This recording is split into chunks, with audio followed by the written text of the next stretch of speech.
Hello, I'm Shimshay. Welcome back to my channel Moko English. I'm here to help you master SSC and other competitive exams.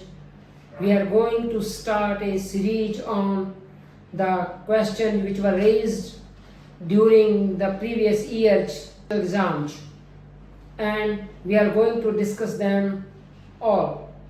Today we are going to discuss the third part of the verb phrase series. Previously we discussed the topic related with concord, tense, the lexical form is, so we have to change the lexical form. Today we are going to discuss the complementation of the verb phrase. So complementation of the verb phrase depends on the particular verb we are choosing in order to complete the meaning of the verb phrase. Certain kinds of complementation are necessary in English language or any other language of the world to understand the sentence fully and to form a grammatical sentence. We must follow the complementation pattern of the verb phrase. So today's errors are related with those verbs which take certain kinds of complementation. Some verbs are transitive, so they take object after them. Some verbs take fixed preposition. The preposition is specified by the verb, and certain other verbs are intransitive in English language, and some verbs are monotransitive or ditransitive. Monotransitive means that verb is followed by a single object noun phrase, and ditransitive means that verb is followed by two objects. One of them is indirect object which precedes the direct object, and other is direct object which follows directly indirect object.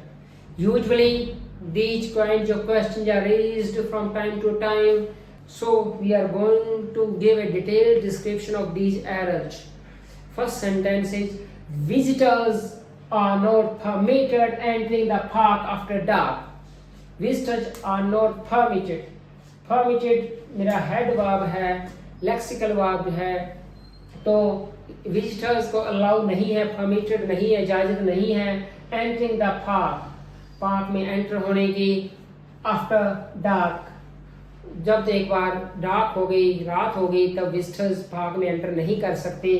तो permit जो verb है इसका जो complementation है, rule है complementation का कि अपने बाद में डायरेक्ट ऑब्जेक्ट लेती है, फिर उसके बाद में ये जो कॉम्प्लीमेंट लेती है, दूसरा कॉम्प्लीमेंट लेती है, टू इन्फिनिटिवल है. टू इन्फिनिटिवल ये दूसरा कॉम्प्लीमेंट होता है क्योंकि ये पैसिव है, तो यहाँ से जो पहला मेरा ऑब्जेक्ट था वो सब्जेक्ट में चला गया है और मेरी वर्ब पैसिव हो गई है. ऑब्जेक्ट जो सब्जेक्ट में चला जाता है तो ऑब्जेक्ट वर्ब से पहले आ जाता है, तो पैसिव वॉइस है. पैसिव वॉइस के कारण ये पोजीशन खाली हो गई है मेरी, जिसे हम जो रिप्रेजेंट करते हैं आई से. तो एंटरिंग द पार्क, तो दूसरा जो कॉम्प्लीमेंट होता है ऑब्जेक्ट के बाद वाला वो टू इन्फिनिटिवल होता है, इसलिए जो पैटर्न है permit somebody to do something, permit somebody to do something इसका पैटर्न है. तो एंटरिंग जो मेरी गलत चॉइस है, इसको सही करने के लिए मैं कर दूंगा टू एंटर, क्योंकि टू जो है अपने बाद में वर्ब की फर्स्ट फॉर्म लेता है.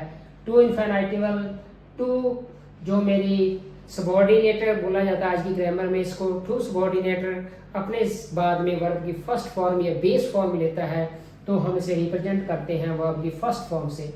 दूसरा सेंटेंस है, we are looking forward to hear news about the missing fisherman.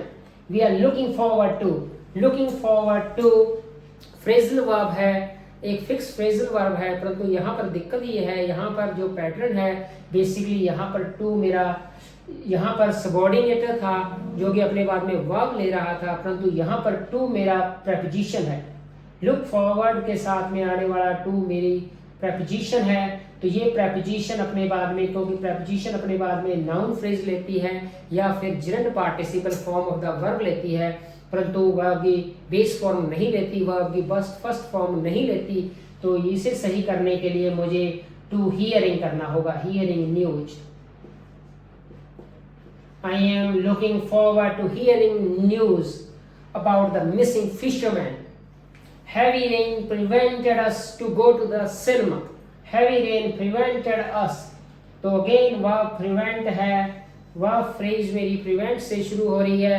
तो जो पैटर्न है, हैवी रेन ने हमें रोका कहाँ जाने से, सिनेमा जाने से। सिनेमा नहीं जा सके, प्रिवेंट किया। तो जो इसका जो प्रिवेंट का जो मेरा पैटर्न है, जो मेरा कॉम्प्लीमेंटेशन है, प्रिवेंट वर्ब अपने बाद में एक ऑब्जेक्ट लेती है और एक जो दूसरा लेगी फ्रॉम प्रपोजिशन लेगी, टू प्रपोजिशन नहीं लेती, फ्रॉम प्रपोजिशन लेती है। यहाँ पर मैंने टू इन्फिनिटिव सबऑर्डिनेट लगाया है जो गलत है। इसकी जगह पे मेरी फ्रॉम प्रपोजिशन आएगी। Heavy rain prevented us from.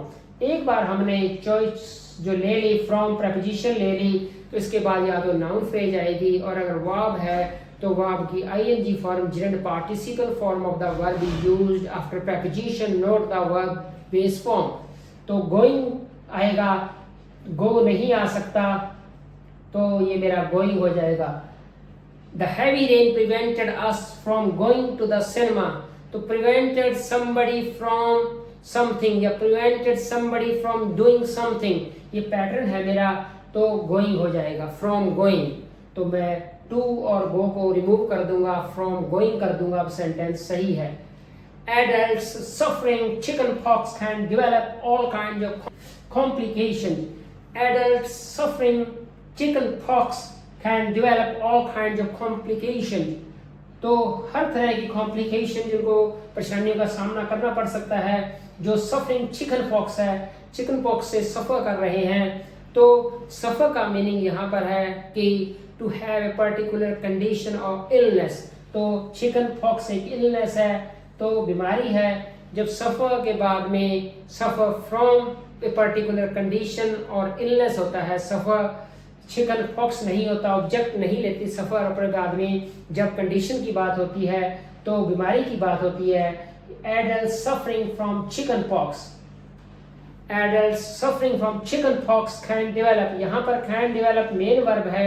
Suffering chicken pox, ये सफरिंग फ्रॉम चिकन पॉक्स जो मेरा है, ये पोस्ट मॉडिफायर है, एडल्ट्स के लिए आया है। ये पूरा नाउन फ्रेज है, ये नाउन फ्रेज सब्जेक्ट का काम कर रहा है। नाउन फ्रेज का पोस्ट मॉडिफायर रिलेटिव क्लॉज हो सकता है, जेरेंट पार्टिसिपल क्लॉज हो सकता है, प्रेपोजिशन फ्रेज हो सकता है, और या फिर ईडी पार्टिसिपल क्लॉज हो सकता है, पास्ट पार्टिसिपल क्लॉज कहते हैं इसे। तो ये नाउन का जो पोस्ट मॉडिफिकेशन है इसके द्वारा होता है। यहाँ पर जेरेंट पार्टिसिपल के द्वारा नाउन का पोस्ट मॉडिफिकेशन किया जाता है, किया जा रहा है। तो वो डेवलप हो सकते हैं, उन्हें बहुत सारे कॉम्प्लिकेशन का सामना करना पड़ सकता है उनको, जो एडल्ट सफ़र कर रहे हैं। तो सफरिंग फ्रॉम चिकन पॉक्स है। तो इस नाउन फ्रेज में जो पोस्ट मॉडिफायर है, जो मेरा Geraint participle close post modifier है, वो सफरिंग फ्रॉम चिकन पॉक्स आएगा। The members of the opposition party in the parliament shouted upon the minister if he makes wrong statement. Shout upon, ये मेरी verb है। तो वर्ब फ्रेज मेरी जो है शाउट लेक्सिकल वर्ब है, तो ये फ्रेजल वर्ब शाउट अपॉन है। The members of the opposition, जो विरोधी मेंबर्स हैं पार्लियामेंट में, जो विरोधी जो राजनीतिक दल है, विपक्ष है, जो ऑपोजिशन है विपक्ष है, उसके जो सदस्य हैं, shout upon the minister, minister के ऊपर चिल्लाते हैं। If he make a wrong statement, यदि वो रॉन्ग स्टेटमेंट क्रिएट करता है, रॉन्ग स्टेटमेंट देता है, तो यहाँ पर शाउट अपॉन नहीं आएगा, शाउट एट आएगा। शाउट एट, ये प्रेजेंट सिंपल टेंस है इसलिए शाउट आया है। प्रेजेंट सिंपल टेंस में मेंबर्स जो मेरा हेड है, पूरी नाउन फ्रेज है पहले वाली, ये नाउन फ्रेज सब्जेक्ट है पूरे का पूरा, इसमें हेड है जो वो मेंबर्स है, इसके मेंबर्स प्लूरल है इसलिए वर्ब भी प्लूरल आई है। वर्ब के साथ में एस नहीं लगेगा, तो शाउट के साथ में एस नहीं लगा क्योंकि प्लूरल सब्जेक्ट है, प्लूरल वर्ब है। तो जो मेरी पॉन है, पॉन की जगह पे एट आएगा। Shout at somebody, shout at somebody का मतलब होता है किसी पर चिल्लाना, in angry way, in an angry way, shout on somebody in an angry way या इन एंगर। और शाउट अगर टू होता, शाउट टू होता, तो मीनिंग होता है in order to communicate the message to somebody while you are in a noisy situation। तो जब हम शोर शराबे में अपनी बात को किसी दूसरे को पहुंचाना चाहते हैं, who is standing far away or at a certain distance from us, we want to convey our message to somebody and that somebody can't hear us properly until we make a strongly yell statement। so यहाँ पर मतलब होता है, purpose है shout to का, पर shout at होता है गुस्से से चिल्लाना, तो shout at आएगा। वो चिल्लाते हैं गुस्से से, जब वो गलत स्टेटमेंट देता है तो वो हल्ला करते हैं, shout at आएगा। The secretariat comprises of many air conditioned room। तो comprise मेरी वर्ब है, secretariat जो है वो मेरा नाउन, सिंगुलर नाउन है। secretariat comprises, उसमें बहुत सारे एयर कंडीशन कमरे हैं। तो यहाँ पर जो एग्जामिनर है वो जो पैटर्न के साथ में थोड़ा सा खिलवाड़ कर रहा है। अगर ये पैसिव में होता तो बी कंप्राइज्ड ऑफ होता, बी कंप्राइज्ड ऑफ पैसिव है, परंतु ये एक्टिव सेंटेंस है, तो एक्टिव सेंटेंस में इसके तुरंत बाद में ऑब्जेक्ट आता है, प्रेपोजिशन नहीं आती। पैसिव में क्योंकि ऑब्जेक्ट सब्जेक्ट में चला जाता है तब यहाँ पर ऑफ आता है। तो is comprised of the secret या the book is comprised of, तो पैसिव में कंप्राइज आता है, कंप्राइज्ड ऑफ आता है। ये एक्टिव सेंटेंस है तो डायरेक्ट बाद में ऑब्जेक्ट आएगा, तो मुझे प्रेपोजिशन को रिमूव करना होगा। ये एक्टिव सेंटेंस अपने बाद में तुरंत ऑब्जेक्ट लेता है। ऐसी वर्ब जो अपने बाद में ऑब्जेक्ट लेती हैं they are called transitive verbs in English language. और many air conditioned rooms, air conditioned rooms मेरा नाउन फ्रेज है जो कि ऑब्जेक्ट है।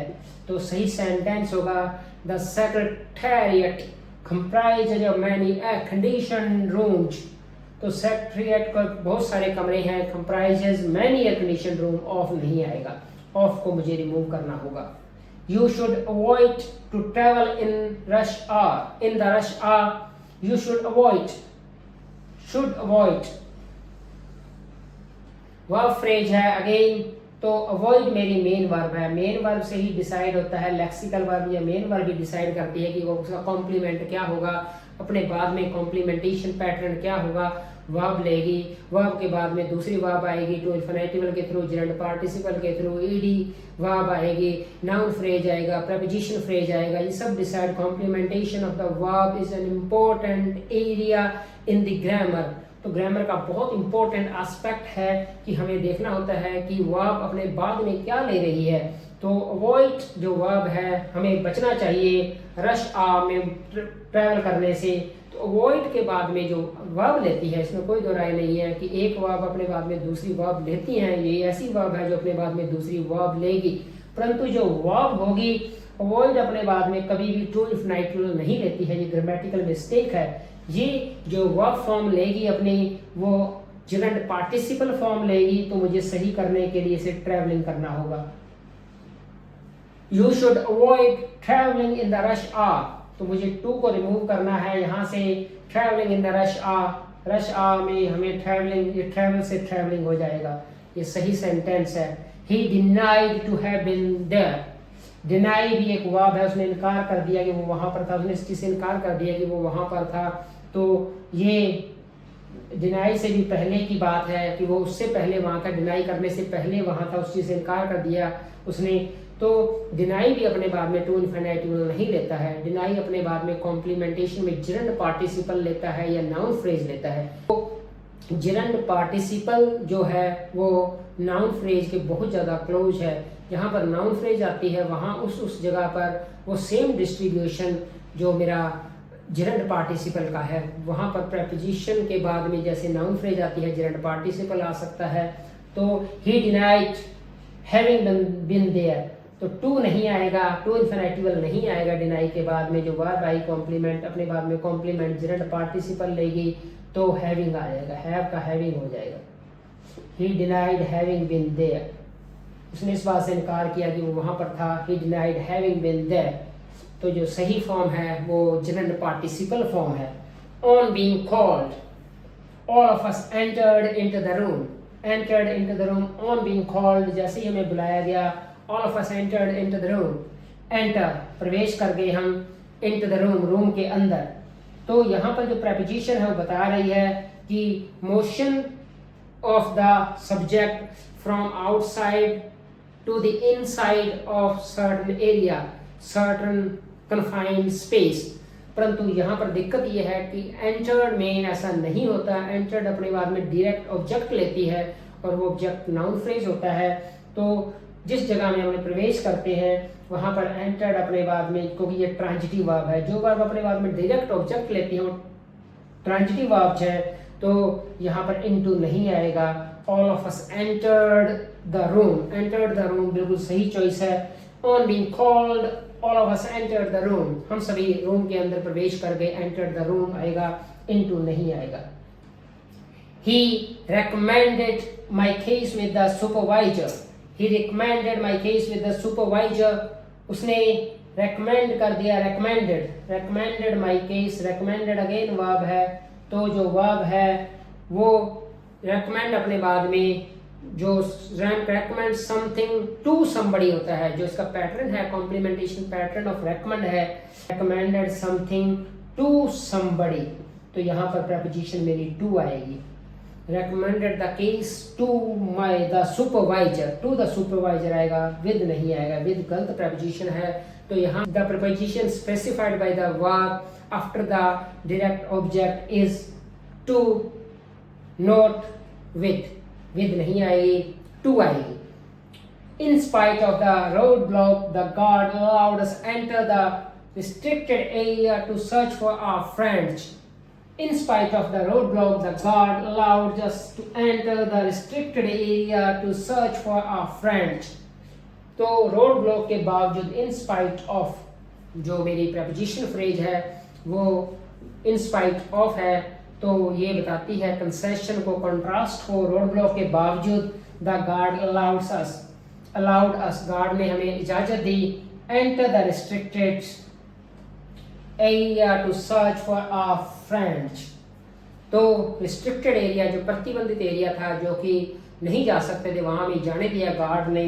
तो अलाउड अस, अलाउ अपने बाद में एक ऑब्जेक्ट लेता है जो बिल्कुल सही है, अलाउ अस, परंतु अलाउ अस अपने बाद में सीधी वर्ब की बेस फॉर्म नहीं लेता। जब वर्ब की सीधी बेस फॉर्म आती है या फर्स्ट फॉर्म आती है तब इस कंसेप्ट को हमें बेयर इन्फिनिटिव बोला जाता है। बेयर इन्फिनिटिव का मतलब है कि इन्फिनिटिवल मार्कर या सबऑर्डिनेटर जो मेरा है वो टू नहीं आया है, विदाउट टू के मेरी सीधी वर्ब की बेस फॉर्म आई है, ऐसा नहीं होता। अलाउ अपने बाद में बेयर इन्फिनिटिवल नहीं लेता, जो कि बेयर इन्फिनिटिवल जो मेक जैसे बेयर इन्फिनिटिवल लेता है, परंतु अलाउ अपने बाद में नहीं लेता।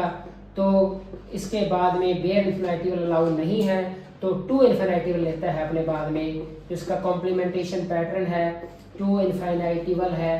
टू इन्फिनिटिवल आएगा, इसका मतलब है टू प्लस वर्ब की फर्स्ट फॉर्म आएगी, टू प्लस वर्ब की फर्स्ट फॉर्म लेगा अपने बाद में। तो allowed us to enter, to enter आएगा, अब ये सही है बिल्कुल, allowed us to enter the restricted area, allow somebody to do something, allowed somebody to do something, तो ये सही पैटर्न है। तो अब ये सही क्वेश्चन है, आंसर बिल्कुल सही हो गया है इसका। तो our efforts are aimed to bring about a reconciliation, reconciliation जो होता है वो एक समझौता होता है। जब आप किसी के साथ में सामंजस्य बैठाते हैं, किसी के साथ समझौता करते हैं, किसी के साथ में आप अपना तालमेल बैठाते हैं, तो समझौता करते हैं उसके साथ में, तो हमारे ब्रिंग अबाउट जो हमारे उसको लाने के लिए हम एफर्ट्स कर रहे हैं, प्रयासरत हैं हम उनकी ओर। तो एम्ड टू ब्रिंग, एम्ड अपने बाद में टू नहीं लेता, एम्ड एट आता है। जो फिक्स फ्रेज है मेरी aim at something, aim at something मेरी फिक्स फ्रेज है। एम्ड एट जब मेरी प्रेपोजिशन आएगी तो टू इन्फिनिटिव जो गलत था, टू प्लस वर्ब की फर्स्ट फॉर्म, क्योंकि एट प्रेपोजिशन आई है, टू इन्फिनिटिव मार्कर नहीं आया। अब एट के बाद में मेरी वर्ब की आईएनजी फॉर्म आएगी, जनरल पार्टिसिपल फॉर्म आएगी, एट ब्रिंगिंग आएगा, एट ब्रिंगिंग अबाउट। तो ये सही चॉइस हो गई। प्रपोजिशन अपने बाद में हमने देखा कि जेरेंट पार्टिसिपल फॉर्म्स लेती हैं, कुछ वर्ब्स अपने बाद में टू इन्फिनिटिवल्स लेती हैं, कुछ वर्ब्स अपने बाद में डायरेक्ट ऑब्जेक्ट लेती हैं, वो प्रपोजिशन नहीं लेती, कुछ वर्ब अपने बाद में स्पेसिफाइड प्रपोजिशंस लेती हैं। These are concepts are related with the complementation of the verb phrase. The lexical head of the verb phrase decides, or the main verb decides what other components there are to be available. तो ये verb ही decide करती है कौन से दूसरे components होने चाहिए, और ये वर्ब फ्रेज आज हमने देखी। Thanks for watching the video. I hope you really enjoyed the video. If you enjoyed it, please like, share and subscribe. Thank you very much again.